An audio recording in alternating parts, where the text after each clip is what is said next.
Bismillahirrahmanirrahim. Assalamualaikum warahmatullahi wabarakatuh. Alhamdulillahirabbil alamin. Wa bihi nasta'inu ala umuri dunya waddin. Wassalatu wassalamu ala asyrafil anbiya wal mursalin. Nabiyina Muhammadin wa ala alihi wa sahbihi ajma'in. Wa man tabi'ahum bi ihsan ila yaumiddin. Amma ba'd. Ikhwani alhamdulillah wa yakum, alhamdulillah malam hari ini kita bisa ketemu lagi. Kita lanjutkan masih di perbedaan yang pertama ya.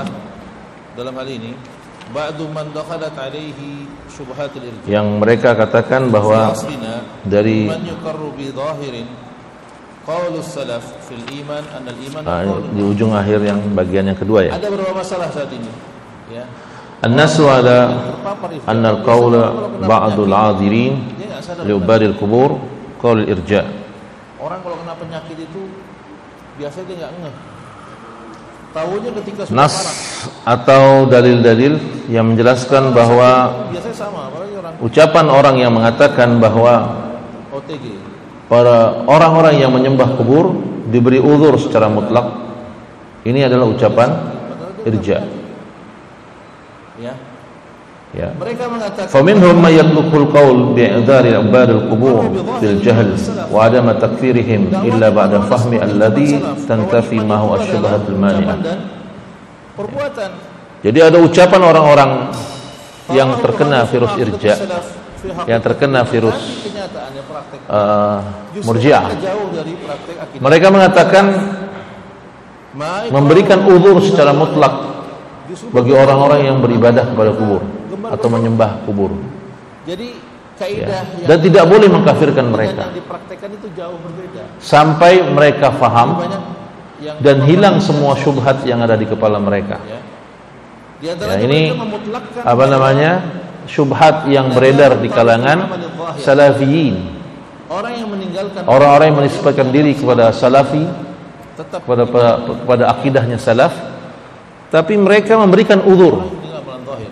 Nah, maka kita lihat kepada para ulama dalam hari ini. orang-orang yang menunjukkan ibadahnya kepada Imam kubur. Al-Faramani Al-Kirmani rahimahullah. Mereka mengatakan tidak boleh mengkafirkan mereka karena mereka masih muslim, mereka masih mengucapkan la ilaha illallah, mereka masih sholat, ya. Jadi dianggap tidak boleh mengkafirkan mereka, bin Muhammad bin Al-Hanafiyah. ya. Sampai kita memberikan penerangan sampai mereka paham, Dikatakan sampai terangkat semua syubhat yang ada di kepala mereka. dikatakan yang pertama mencetuskan irja. Berarti kan mereka nggak ngerti atau mereka nggak paham atau mereka nggak tahu atau mungkin mereka lupa. Karena pelajaran tauhidnya loncat kayaknya ya.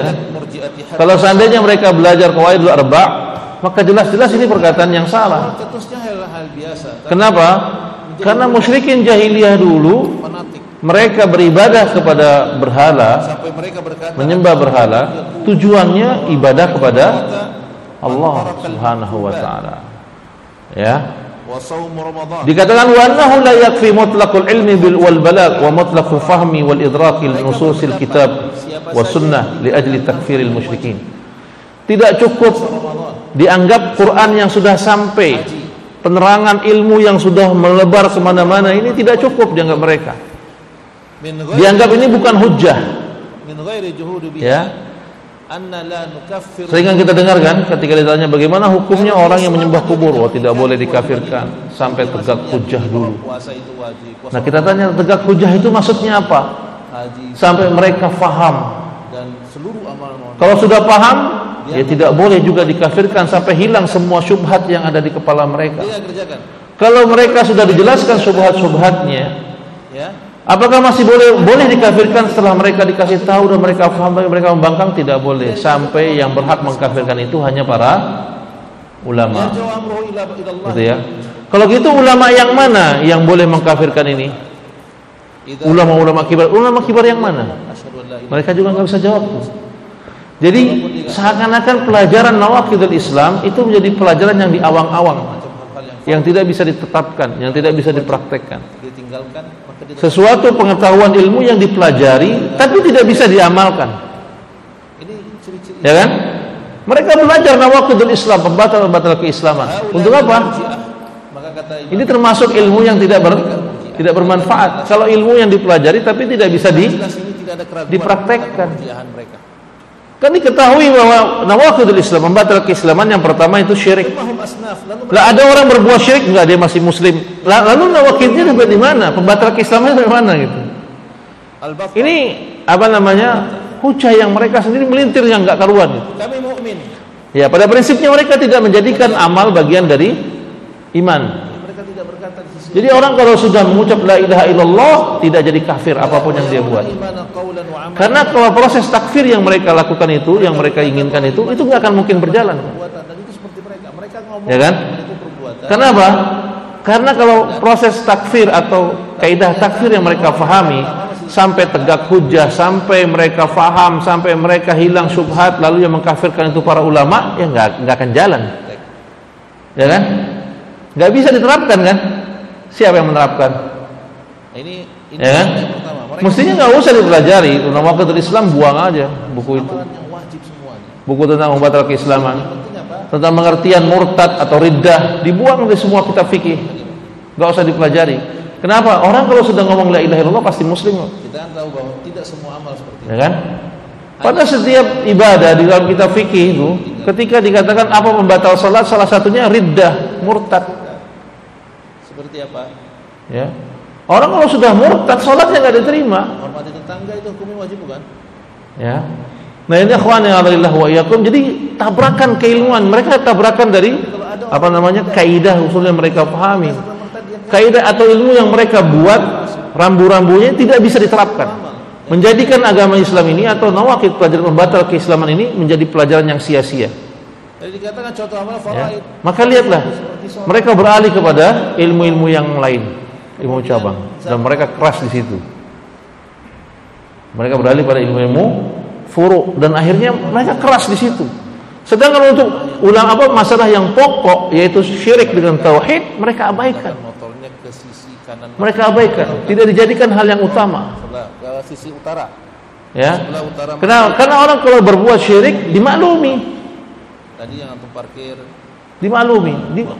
Mungkin dia nggak tahu, mungkin dia ini, mungkin dia itu. Tapi ketika orang qunut subuh, apa dia bilang? Jazakallahu khairan. Ahlul bid'ah. Kan belum tegak hujah Pak. Enggak, orang dari tahun berapa masa qunut subuh? Antum kemana aja selama ini? Kan sudah dibahas qunut subuh itu di mana-mana. Kenapa antum nggak tahu? Ya kan? Kalau ahlu Ini untuk masalah qunut subuh. Yang masalah furu'iyah. ditinggalkan tidak kafir. Furu. Bid'ahnya pun bid'ah khilafiyah. Ya kan?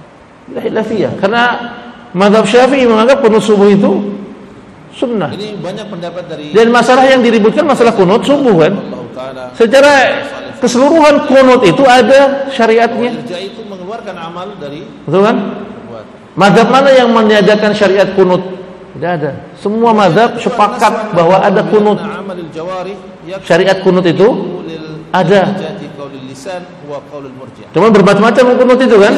Ada qunut nazilah, ada qunut witir, ada qunut subuh. Yang dihilafkan masalah qunut subuh. Qunut witir, qunut nazilah dihilafkan enggak? Tidak. Berarti udah beramal. Ya. Itu kan? Lalu kenapa ketika orang qunut subuh langsung divonis dia ahlul bid'ah? Ya. Terancam neraka, dijauhi dari telaga. Innalillahi wa inna ilaihi raji'un. Bukan yang itu yang dimaksud dengan qunut yang bid'ahnya. Ya. Ini bid'ah khilafiyah. Karena kehilangan orientasinya. Mereka berpendapat bahwa iman Orientasinya kehilangan itu.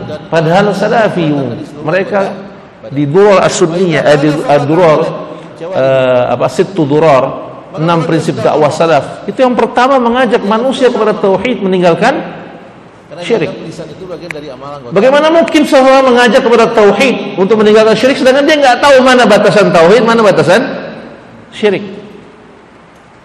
Manhaj salaf utamanya adalah mendakwakan kepada tauhid. Dia tahu mana batasan seorang dia. Berbeda dengan batasan ahlul bid'ah. Ya kan? Atau batasan orang yang sudah tidak bermanhaj lagi.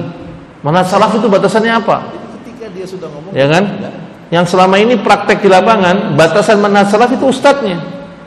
menurut mereka. Kalau ustadznya bilang dia sudah bukan manhaj salaf lagi, berarti sudah bukan manhaj salaf.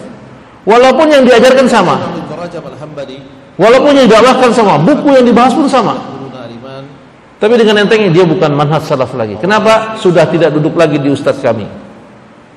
Jadi mana salah semakin ucapan murjiah terkotak, kadang-kadang sama Ahlus Sunnah. termakin terkotak, saling mengklaim bahwa ini mana salah, ini mana salaf, ini radio salaf, ini radio salaf. Tapi masing-masing ribut, saling celah antara satu dengan yang lainnya. Lalu di mana salaf yang benarnya? Dikit-dikit berselisih pendapat, bukan manhaj salaf. Ini nggak ditemui dari salafiyah. Dari salafiyah nggak ada. Ulama salaf nggak ada yang ketika ribut beda pendapat dikatakan antum bukan manhaj salaf lagi. Nggak ada itu. Ketika Imam Ahmad membahas masalah kunut, Imam Ahmad tidak mengatakan Imam Syafi'i sudah bukan manhaj salaf lagi karena dia menganggap kunut subuh itu sunnah. Tidak. Imam Ahmad berkata kalau antum salat di belakang imam yang kunut subuh, maka surutlah bersama imam. Udah baca buku udah dari kemarin ya. Ikutin. Nah ini jadi bias yang didakwakan dari salaf itu apa? Padahal utamanya kalau kita bahas di buku Sittud Durar, itu yang kajian utama, ciri-ciri manhaj salaf itu pertama mendakwahkan tauhid, menjauhi manusia dari kesyirikan. Nah ini ikhwan yang a'adillah wa iyyakum. Fayaz'umuna annahu la budda minal munaqishati wat tabayyun lil musyrikin wa ubal al qubur thumma al inad wal israf. Jadi mereka menyangka bahwa orang itu adalah pemahaman. Pemahaman itu bagaimana ya? Memahami dengan kaitan apa? Yang ada. Ya. Ketika kita bicara seperti ini, pihak yang sebelah kanan kita mengatakan. Jadi mereka menyangka bahwa seseorang itu tidak akan bisa keluar dari agama Islam, walaupun dia mengerjakan perbuatan syirik, walaupun dia bergaul dengan kesyirikan setiap hari, walaupun dia nyembah keris, nyembah Nyi Roro Kidul, nyembah wali-wali yang sudah mati, orang-orang yang sudah mati, nyembah kuburan, tidak dianggap keluar dari Islam. Kenapa? Karena mereka jahil. Maka lihatlah bagaimana ucapan para ulama dalam hari ini. Lihatlah kata Syekh Fauzan ketika ditanya, "Ma hukmu awamur Rafidah?" Apa hukum orang awam dari kalangan Rafidah, Syiah? Kita tahu Syiah ini agama musyrikin, bukan Islam kan? Kita tahu Syiah ini agama musyrikin, bukan Islam. Dan Syekh Fauzan ditanya, apa hukumnya orang awam dari kalangan Syiah Rafidah atau Syiah yang menyembah Husain? Apa jawaban beliau? Apakah hukumnya sama yang awam dengan ulamanya? Ya. Apakah sama yang awam dengan ulamanya? Maka Syekh Fauzan mengatakan, ya ikhwani, utrukul kalami hadha. Hai saudaraku, tinggalkan ucapan seperti ini. Ar-Rafidah hukmuhum wahidun. Syiah itu hukumnya sama. Maksudnya yang awamnya ke yang ulamanya sama. Fondasi asalnya bagaimana gitu? La tatafallasufi la tatalafasifuna alaina. Jangan main filsafat dengan kami. Ya. Hukum wahid kata Syekh Fauzan. Hukum mereka satu. Siapa yang bilang seperti itu? Tidak dibedakan ini awamnya, dia orang jahil, jadi dia masih muslim. Tidak, sama. Kafir begini bicara tauhid berarti pemerintahan kafir. Sama hukum sisi Allah Subhanahu wa taala. Musyrik. Hukum Allah, siapa yang bilang seperti itu? Tidak boleh antum salat di belakang orang Rafidah. Pembatal keislaman yang keenam itu adalah siapa? Walaupun mereka awamnya. Siapa yang mengira bahwa ada hukum yang lain lebih baik daripada hukum Allah? Kenapa? Kata Syekh Fauzan, kulluhum yasma'una al-Qur'an. Ada di mana? Semua mereka sudah pernah dengar Quran. Yang awamnya kah? Di hati bisa dihukum. Ya, yang alimnya, semua sudah kedengar Quran. Hukum Allah hanya untuk menghargai. Kulluhum yaqra'una bal yahfazuna al-Qur'an aktsaruhum balagathumul hujjah. Maka kata Syekh Fauzan, jangankan sampai Quran bukan cuma sampai, mereka sudah baca. Bahkan sebagian mereka sudah menghafal banyak ayat Quran. Selain dari hukum Allah, karena mengharapkan kata beliau, balagathumul hujjah, maka telah tegak hujjah atas mereka. Sudah sampai Quran kok. Mereka sudah baca, mereka sudah menghafal Quran, itu tegak hujjah. Kenapa Al-Quran itu hujjah? Kata Allah Subhanahu wa taala, "Wa uhiya ilaika hadzal Qur'an li'unzirakum bihi wa man balagh." Dan kami wahyukan kepada kalian Al-Quran, kepada engkau ini Al-Quran wahai Muhammad, gitu kan. Ini mukhatabnya Nabi Muhammad sallallahu alaihi wasallam. Wa uhiya ilayya, kata Nabi sallallahu alaihi wasallam, wa uhiya ilayya, aku telah diwahyukan kepadaku hadzal Quran, Quran ini, li'unzirakum, untuk memberikan peringatan bagi kalian, wa man balag, dan kepada siapa saja yang telah sampai Al-Quran ini pada mereka. Yang apa yang pertama-tama datang itu siapa saja yang sudah sampai Quran maka telah terdengar hujjah. Jadi masih Ya kan? ngawang-ngawang. Diberi uzur bagi yang tidak sampai hujjah. Iya, tapi yang memberi uzur nanti Allah Azza wa Jalla. Karena yang mengatakan kafir itu bukan Yang memberi uzur itu Allah. Kalau seandainya Quran nggak sampai pada mereka, yang nanti yang memberikan uzur adalah Allah. Sedangkan kita menghukumi mereka toleran dalam kenyataannya bagaimana penampakan mereka. Mereka menyembah kubur, ya mereka musyrik. pukul rata. Kalau takfir berarti Ya kan? Mereka menyembah Yesus, ya mereka musyrik. Apakah kalau toleran berarti kita harus pasang? Jadi nggak dipilih, nggak langsung Muslim gitu. Ini Tuhannya Kristen, Enggak. Tuhannya ini kita pasang semua. Itu berarti toleransi Ya. berarti. Jadi Apa begitu, Mas? kaidah yang mereka buat bahwa orang itu dikasih uzur semua. Bagaimana dengan orang yang hidup di pedalaman? Allahi, Apakah mereka dihukumi Muslim? punya Allah. Jangan disuruh Yang mereka nggak sampai Quran dalam masjid. pada mereka, Kan itu ya. beritanya.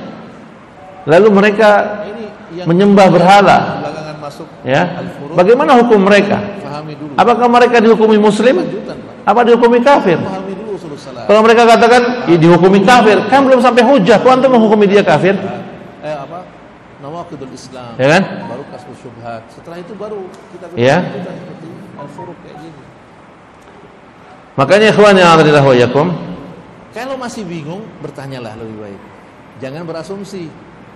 Karena banyak datang kajiannya udah Al-Furud, datang pulang berasumsi bahwa ini begini dan begini. nah, ini ya. Itulah cerita yang menyerang. Jadi kalau dibilang sampai tegak hujah baru mereka dikafirkan.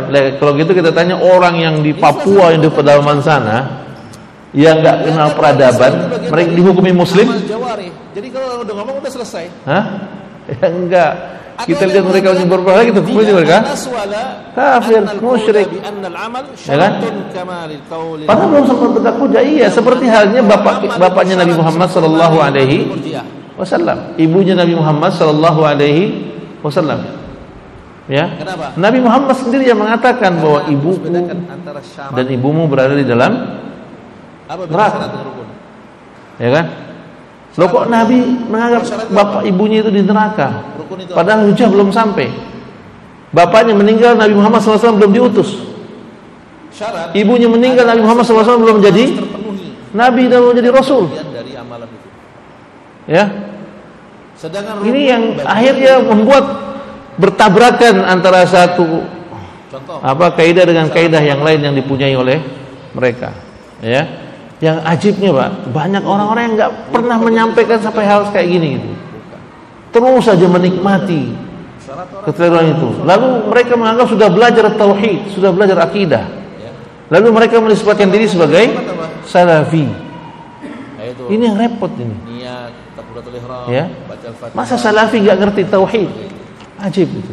Atau salafi tapi tauhidnya bukan tauhid salaf. Syarat tanpa Tauhidnya syarat, tauhid. tidak akan ada rukun. Orang-orang irja, orang-orang filsafat, naudzubillahi min dzalik. Orang enggak terpenuhi syaratnya, Ya. salat enggak sah. Ya kan? Coba ya antum ulang lagi tuh. Antum coba cari baca Sittu Durara. Ya. 6 mutiara dakwah salaf. Ya, ada udah Tapi kalau diterjemahkan ada ke Indonesia. yang mengatakan Itu yang pertamanya itu syarat ya, salat. prinsip dakwah salaf itu adalah tauhid. Kenapa? Ya kan? Karena Tauhid. Al-Fatihah itu rukun dari Nah, salat. pertanyaannya dakwah salaf saat ini yang membahas tauhid yang banyak pengunjungnya di mana? Salat. Bukan kita mengklaim bahwa kita yang paling salafi, tidak. Bukan klaim itu, bukan. Salah satu Kita ingin lihat mana yang paling mendakwakan tauhid secara rinci seperti ini. Salafiyun adalah menganggap amal Ya. itu syarat dari Semua tauhidnya hanya menggambar, bahkan disinggung hanya sekedar lewat. Syarat dari iman berarti bagian dari iman bukan? Tapi ketika diajarkan bahwa ini salah, keliru, marah. Dari iman. Dan berarti Dia sendiri nggak pernah baca kitab-kitab gampang kan? tauhid sampai tuntas, nggak pernah. Walaupun dia bilang Tapi ketika dikasih tahu, orang mukmin marah. syaratnya harus beriman. lalu bedanya sama orang-orang yang duluan Syarat bukan apa? syarat. Orang mukmin harus beramal, wajib beramal. Kalau dia nggak beramal dia nggak dianggap. Orang kalau nggak ngerti dan nggak pernah baca, lebih baik diam. Ketika dikasih tahu, terima dulu aja gitu kan.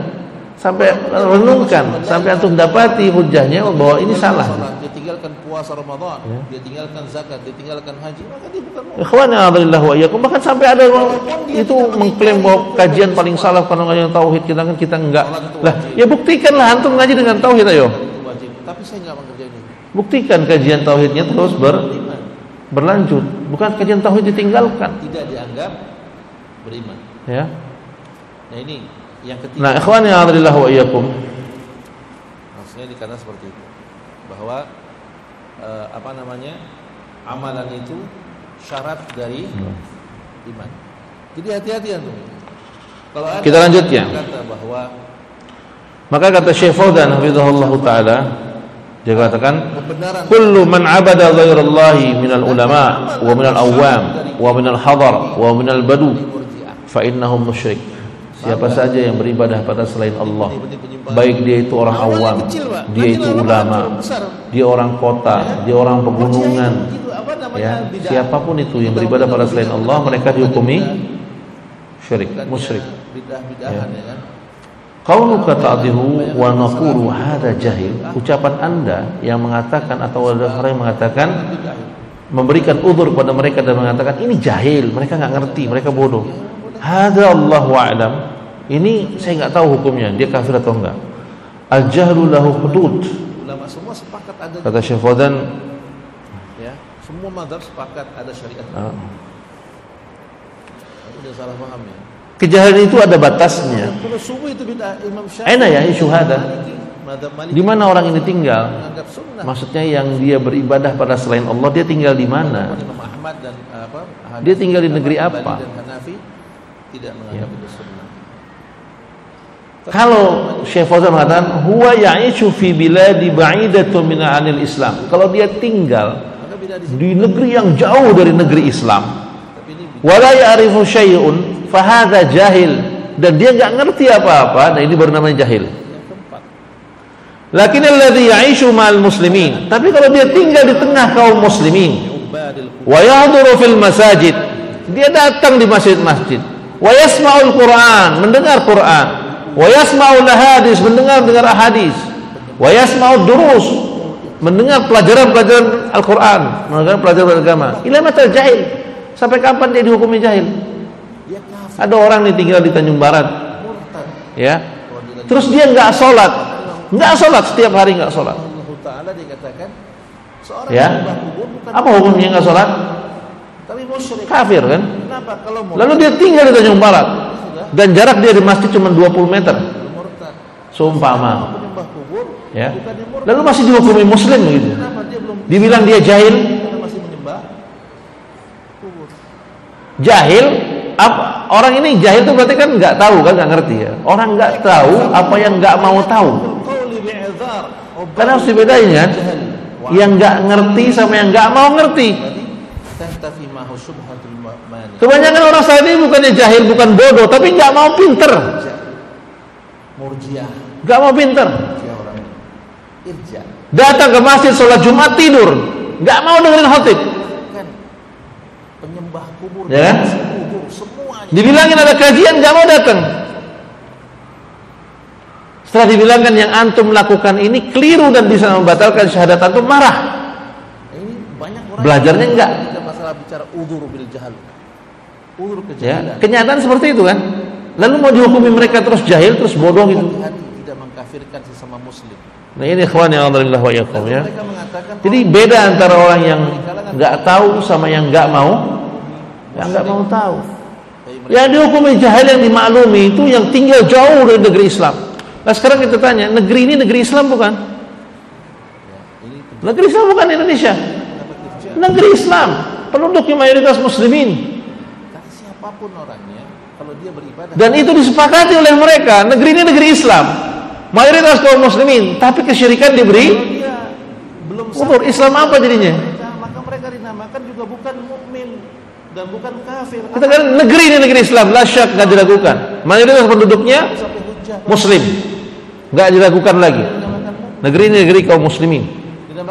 Jadi karena ini negeri kaum muslimin, maka kesyirikan tidak dikasih udzur. sallallahu Kalau orang Islam kok masa nggak tahu kalau Islam itu musyrik itu berbuat perbuatan syirik itu membatalkan syahadat? sampai Quran pada mereka. Ini yang usul loh, yang pokok loh. Kalau antum nggak tahu berapa bagian istri ketika ditinggal mati oleh suami, inilah bahas nggak masalah ini. Ini masalah faraid. Ini bukan masalah usul. Di mana Ya. bapak dan ibu Nabi sallallahu alaihi wasallam menurut hadis Antum nggak ngerti siapa mahram antum, itu bukan masalah usul. di neraka. Kenapa di neraka? Ya, ini masalah fiqhiyah. Nggak, saya belum tahu Ustaz, kalau ponakan itu mahram, atau saya nggak tahu kalau sepupu itu bukan mahram. Ini masalah Ya. fiqhiyah, bukan masalah usul, bukan masalah pokok. Usia baru 6 tahun. Usul atau pokok dalam agama itu tauhid. Tapi ketika Nabi SAW berkata, Kalau orang Islam nggak ngerti tauhid, dia jangan ngaku Islam. dan ibuku, Dan mereka tuh sepakati itu, orang-orang yang belajar yang salafiyah, yang mengaku jamaah salafi, saya ini salafi, tahu bahwa rukun atau syarat syahadat yang pertama adalah ilmu. menyembah selain Allah, Syarat syahadat adalah ilmu. Abu Jahil. Dari mana logikanya? Tapi Ya, mereka berarti nggak dianggap jahil orang yang jahil terhadap Islam nggak dianggap Islam dong, karena syaratnya nggak terpenuhi. kita Ya kan? apakah bapak dan ibu Kita Nabi menghukumi secara zahir, namanya Muhammad, namanya Ahmad, datang ke masjid, dia muslim, sampai memuja sama pakai baju koko, pakai peci, dia muslim, ketemu di jalan kita assalamualaikum.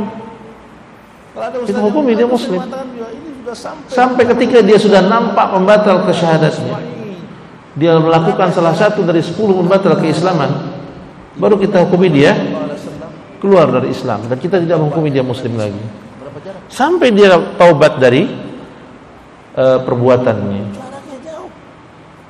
Kalau enggak ya kita hukumi dia muslim, siapapun kita muslim.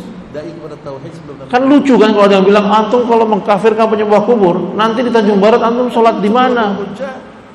Karena semua masjid di Tanjung Barat imamnya penyembah kubur. Antum tahu dari mana semua imam di masjid ini Bapaknya Nabi, ibu, penyembah kubur? Tahu dari mana? Antum pernah survei? ada kan? Pernah lihat keadaan mereka? Ya kan? Ada kan ustaz yang seperti Karena mereka suka ziarah. Ziarah nggak mesti harus musyrik. mereka. Lah kalau kita tanya siapa ya? Ziarah bisa jadi syar'i. Apalagi kalau pakai hujah mereka Ziarah ada ziarah masyru'ah. sampai hujah itu Ada ziarah bid'ah. Ada ziarah syirkiyah. Lalu kenapa antum berani mengatakan di Tanjung Barat semuanya ini orang musyrik semua imam-imamnya? Ini konyol kayak begini. Malah menunjukkan dia bodoh terhadap jadi tauhid. menurut mereka Dia nggak ngerti masalah tauhid. ilmi wal balagh. Tidak cukup sampai Semudah itu dia kafir-kafirkan orang. wa mutlaqul fahmi wal Ya. idrak. Jadi Oh, kalau sana syirik ini dia agama membatal keislaman, 99% masyarakat Islam di Indonesia ini syirik, musyrik semua. Antum pernah survei apa? li ajli takfiril Sampai muslimin. bikin angka 90% atau 99% muslimin Indonesia ini musyrik. Ini menurut Syekh Suwaini Antum pernah datangi satu-satu? Oh iya, mereka itu karena sering begini begitu. Oh, yang banyak itu nggak semuanya langsung syirik. Justru itu ikhwannya adalah kita belajar tauhid jadi berhati-hati mengkafirkan orang itu. Karena nggak belajar tauhid, jadi selampangan, kumpulkan dulu, pukul rata. lalu diajak diskusi. Satu kampung atau tetangganya ikut ziarah ke makam wali, lalu dipukul, kampung anda semuanya musyrikin. Kenapa tetangga anda ikut Wa ubadil kubur ziarah? Oh, ziarah nggak serta merta langsung kepada musyrik. penyembah kubur ini. Oh, masa antum nggak tahu? Ya anda nggak tahu. Anda nggak mau berhusnuzon, nggak mau bersuuzon dengan sama muslim. Nggak boleh tajassus, ngorek-ngorek. Ngantung ngapain aja di kuburan sana? Minta-minta mau kuburan antum ya? Nah, tajassus nggak boleh. Ya kan? Seorang muslim tidak boleh dikorek-korek kesalahannya. Jadi dia nggak bisa bedakan mana antara Ya, karena ancamannya berat. Kalau antum mengorek-ngorek aib seorang muslim, nanti aib antum dikorek oleh Allah Subhanahu wa taala. Kalau aib antum dikorek oleh Allah Subhanahu wa taala, antum berbuat kesalahan di kamar tertutup juga akan ketahuan. Maka jangan sekali-kali ngorek aib seorang muslim. Jangan. Kita lihat dia datang ke masjid, azan, lalu dia jadi imam, salat bersama mereka. Sampai antum tahu betul dia melakukan kesyirikan. Bukan setiap imam masjid lalu antum stop jadi imam. Nanti dulu. Kamu bukan saudara saya. Antum suka datang ke kubur kan? Ngapain ke kubur? Enggak, bukan itu tujuan itu, bukan. Bukan urusan kita. Itu namanya ngorek-ngorek aib orang. Atau antum tanya sama orang-orang sekitar, ini imamnya suka minta-minta mau kubur enggak? Kenapa antum berbuat Nah, syirik? kita hukumi semua muslim. Orang yang datang ke masjid dia muslim. Saya ingin bertakwa sampai nampak jelas atau ada orang yang alim yang mengabarkan kepada kita bahwa dia orang musyrik. Dia telah menyembah selain Allah Azza wa Jalla. Kalau kamu tidak meninggalkan, ini kaidah yang mesti dipahami. Maka kami berikan waktu untuk berpikir. Belum lagi karena kejahilan mereka terhadap tauhid. Mereka menganggap orang kalau sudah dikafirkan berarti harus dibunuh, diambil hartanya. Ini lebih jahil lagi. Tapi kalau dibilang tidak, diajak ngaji nggak mau, lari, dan mendapatkan rezeki banyak dari bikin status yang ngawur di medsos. Siapa yang bunuh? Menuduh sana, menuduh sini, mentabdi ikhwannya sendiri, dan dulu teman sama-sama, tiba-tiba ditabdi ahlul bidah. Kenapa? Khawarij dia, takfiri. Dari mana untuk menetapkan? Kan dia mengkafirkan penyembah kubur. Ini lucu jadinya gitu. Bedakan antara menentukan. Lo antum nggak mengkafirkan penyembah kubur? Iya, nggak mengkafirkan. Berarti orang muslim nyembah kubur? Hukuman atas orang yang melakukan murtad. Kalau dibilang oh enggak, maksudnya muslim itu menyembah Allah. Lalu orang nyembah kubur antum nggak bilang kafir? Ya karena mereka jahil. Tanya sampai kapan jahilnya? Ini yang ngeyelnya ini. Antum sudah dakwahi dia? Ini nggak paham juga ini. Nggak ngerti. Ini berantakan Pak kaidah-kaidah ini. Makanya timbul yang seperti ini. Ketika kita ditimbul buku ini habis-habisan buku ini dimusuhi. Ya, karena mereka nggak paham tentang isinya. Mereka hanya marah ketika pendapat mereka diselisih. Nggak dudukan permasalahan. Buku-buku yang tidak memberikan udzur terhadap kejahilan adalah buku Al-Furuq. Ini orang nggak ngerti, dia nggak baca. Tadi kan dibilang kan, Syekh Fauzan bilang di mana orang itu tinggal. Kalau dia tinggal di negeri yang jauh dari negeri kaum muslimin, dikasih udzur karena kejahilan. Berarti ada udzur kan di buku ini? Ketika ditanya, dikasih udzur kan? Apa hukum orang? Anda pernah datangin kayak gitu kan ditanya? Iya kan buku itu masalahnya nggak memberikan udzur. Antum udah baca belum? Belum. Antum tahu dari mana?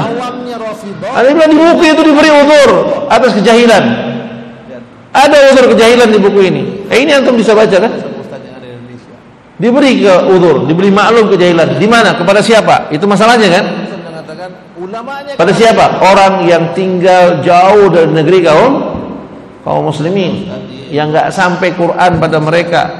Jangankan baca, sampai aja enggak. Sedangkan Syekh Fauzan mengatakan mereka dikasih udzur, kasih udzur. Maksudnya udzur, maksudnya apa? Jangan dipulangin dulu, didakwahi dulu. Tinggalkan ucapan dakwahi seperti ini. Tapi tidak kita hukumi mereka muslim. Orang yang diberi udzur tidak serta-merta langsung dihukumi muslim. Enggak. Masuk dikasih udzur, dimaklumi ke berbuatan syiriknya, maka dia harus dikasih tahu. Bukan berarti dikasih udzur berarti dia lantas jadi muslim. Sama seperti yang dibilang, antum datang ke pedalaman Papua atau pedalaman hutan itu, sampai di sana ada orang nyembah berhala segala macam itu kan. Antum kasih udzur dia, oh maklum belum sampai. Antum dakwahi. Dakwahi. Enggak boleh kayak begini, karena yang menciptakan langit dan bumi itu Allah. Allah akan mengutus nabinya mengabarkan kepada kita bahwa menyembah hanya pada Allah, enggak boleh selainnya. Kenapa mereka dihukumi sama? Karena ya kan? Mereka semua dengar Quran. Disampaikan. Kalau antum sampai sebuah tempat, itu pun kalau antum sampai diberi uzur yang ini juga harus dipahami ya. Orang diberi uzur tidak serta merta dia jadi muslim. Mereka menghafal Al-Quran. Ini banyak salah paham ketika diuzur berarti dihukumi muslim. Berarti kebanyakan mereka sudah. Karena kalau antum dibilang apa namanya, setiap yang diudzur langsung dihukumi muslim. Kalau antum sampai di pedalaman hutan, baru sampai antum lihat di sana orang nyembah berhala, lalu ada orang di sana yang meninggal, yang mati. Apa antum mau sholati itu? Hah? Yang mati itu dengan sholati? Kalau antum nggak sholati, kalau antum yang dikasih udzur berarti muslim, berarti antum dosa. Kenapa? Muslim harus dimandikan, disolati jenazahnya dan dikuburkan di pemakaman kaum muslimin, ya kan? Betul begitu nggak? Urutannya gitu loh. Ya, kalau antum sampai, wah ini nggak sampai Quran di sini, berarti semua orang ini muslim. Begitu kan? Ketika masuk azan zuhur, Allahu Akbar, Allah antum qomat, langsung ayo antum jadi imam, karena di belakang antum. Begitu? Ya enggak lah. Orang yang diberi udzur tidak serta-merta dia menjadi muslim. Karena udzur, cerita udzur itu untuk menegakkan had hukuman, bukan merubah status. Kata Syekh Ya. ini yang paham ini muncul. Karena mereka banyak lucu gitu. Ketika ngomongin masalah lucu ini bicara tentang orang yang apa namanya? Banyak keluar dari anak. Tentang orang yang idiot.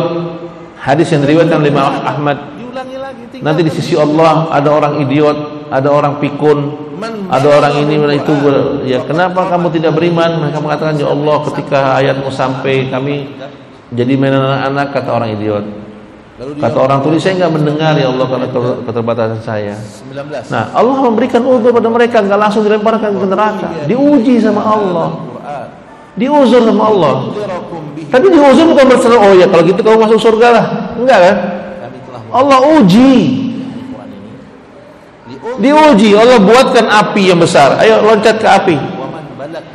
Yang loncat ke api maka Allah selamatkan mereka. Yang tidak loncat ke api maka Allah giring ke neraka dan jahanam. Ya, ini bentuk uzurnya.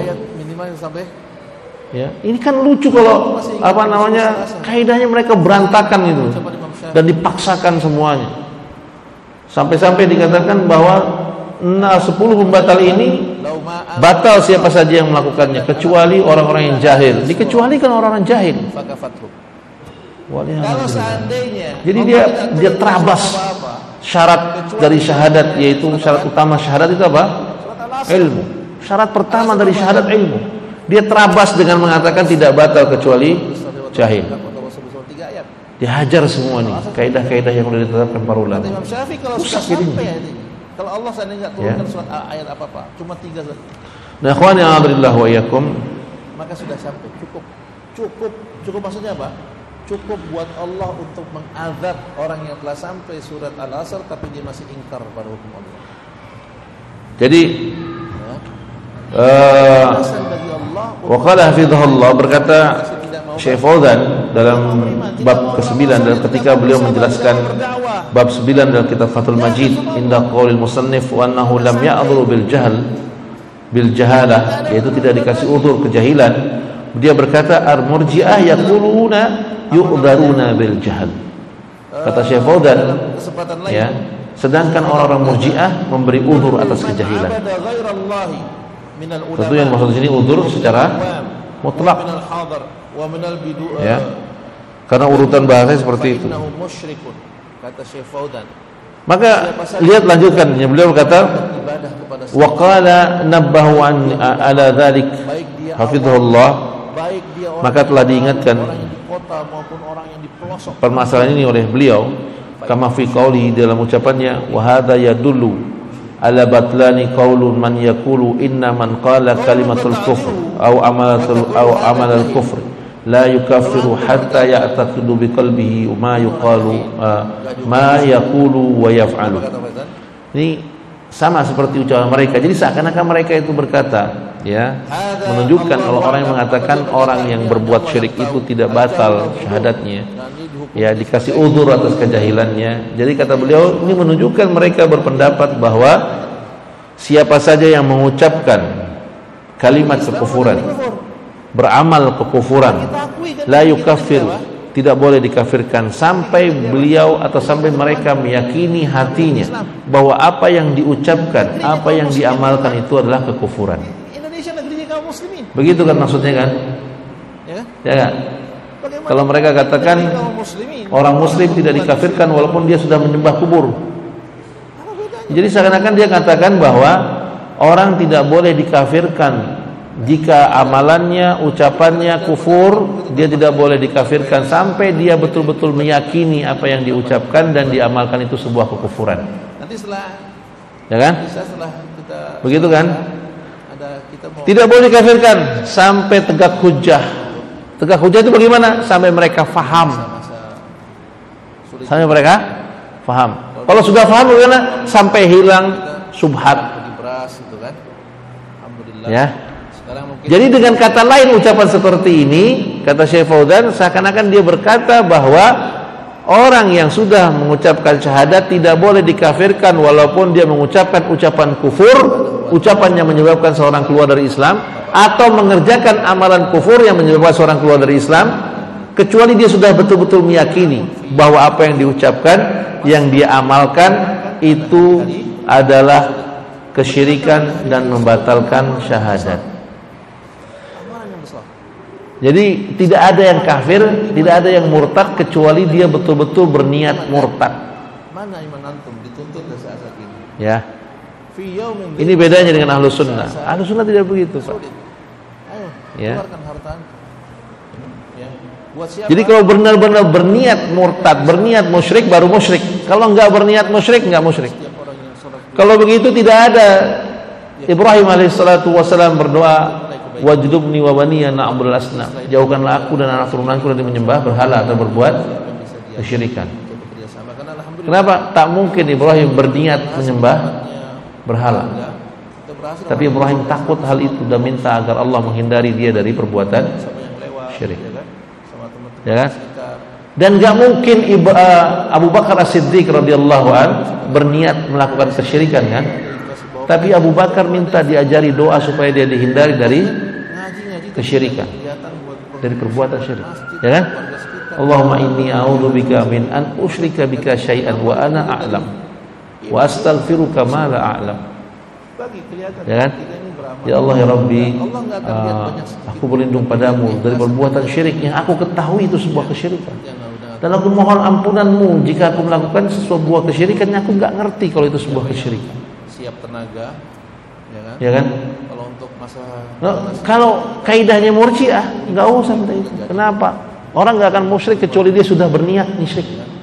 nanti kita mulai Ya. nanti juga teman-teman yang lain untuk bantu insyaallah. Kenapa? Orang nggak dihukumi musyrik sampai sudah tegak hujjah, sampai dia paham, Selalu ada sampai hilang semua atau selesai ada. syubhat. Berarti orang itu tidak dihukumi musyrik kecuali dia berniat.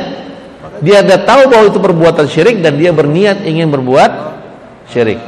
Jadi kafir juhud doang, pengingkaran dalam hati. Jadi tidak dianggap, tidak ada pembatal lisan, tidak ada pembatal amal. Kenapa?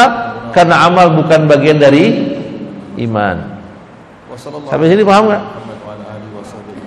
Paham ya? Jadi mereka beranggapan bahwa amal itu bukan bagian dari iman. Walaupun ketika dakwah mereka mengatakan iman itu tempatnya di hati, di lisan dan di amal. Walaupun mereka sebut itu, tapi ketika mereka mengatakan iman itu di hati dan di lisan, sedangkan amal adalah syurut kamal iman, sebagai syarat penyempurna iman. Nah, berarti ini ucapan qaul irja. Qaul murji'ah yang mengatakan amal itu syarat sempurnanya iman. Bukan dari ahlu sunnah. Nah ini ikhwan yang Allah wa iyyakum, ini suatu hal yang besar, bahaya nih gitu kan. Dan ketika terjadi mereka selalu mengatakan ini ilmiah, tapi diajak debat ilmiah, nggak ada yang mau debat ilmiah, yang ada caci maki dan menghancurkan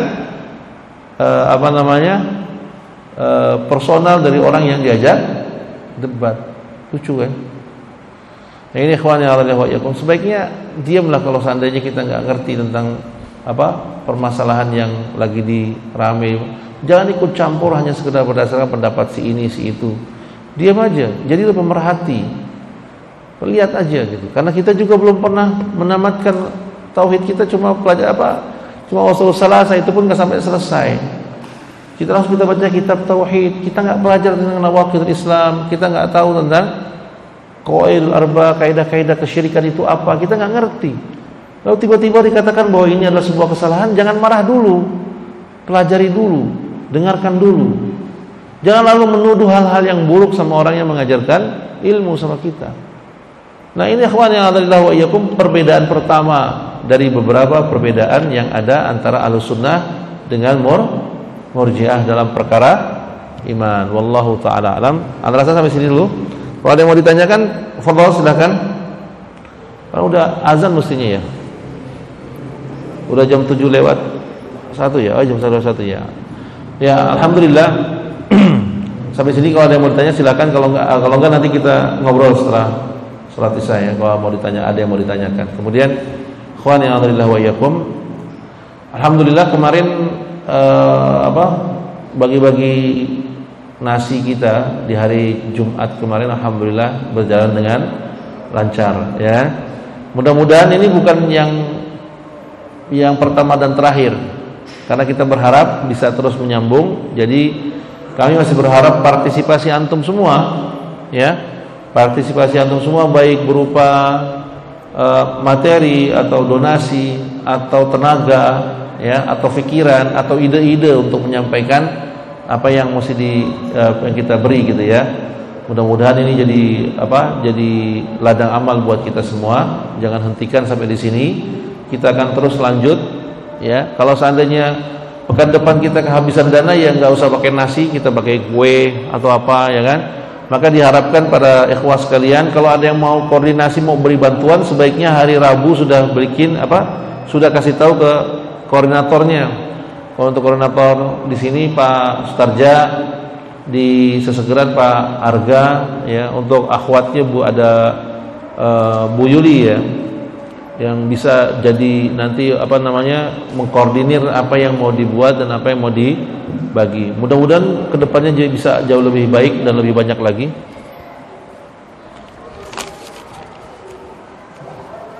Kemudian ini juga ada hal yang baik nih. Besok pagi bagi ikhwan sekalian yang ada waktu, kami harap ikut datang ke masjid ini untuk kerja bakti di sekitar masjid.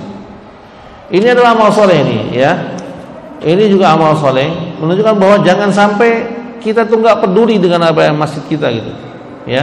Banyak kan kajian-kajian ikhwah kayak begitu, cuma sekedar ngaji dan nggak peduli dengan masjid dan yang ada di sekitar masjid. Tidak boleh seperti itu. Maka ini ada umuman ajakan untuk kerja bakti. Besok pagi Pak RW, ya, mengajak kita untuk membersihkan masjid, ya.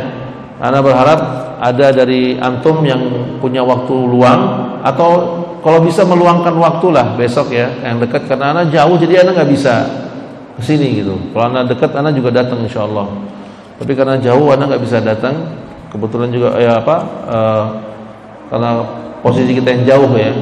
Nah, antum yang dekat dan yang sholat di sini, datanglah kita sama-sama untuk membersihkan masjid, merapikan masjid kita. Dan yang nggak sempat datang, kalau bisa kasih minuman atau makanan buat yang kerja bakti, ya. Buat yang kerja bakti ini ada yang kirim makanan atau minuman. Oh, ini saya nggak sempat datang, Afwan, kasih makanannya, kasih minumannya.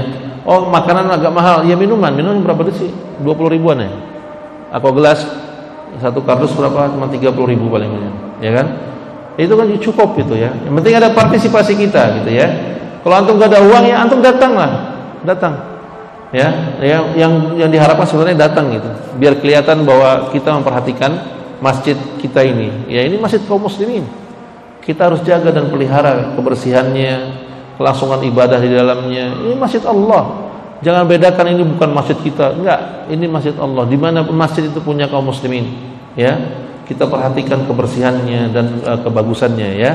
Demikian ikhwani alhamdulillah wa iyyakum. Mudah-mudahan Allah berikan antum kemudahan supaya besok bisa hadir ikut kerja bakti, dan mudah-mudahan ini jadi amal soleh buat kita semua, ya.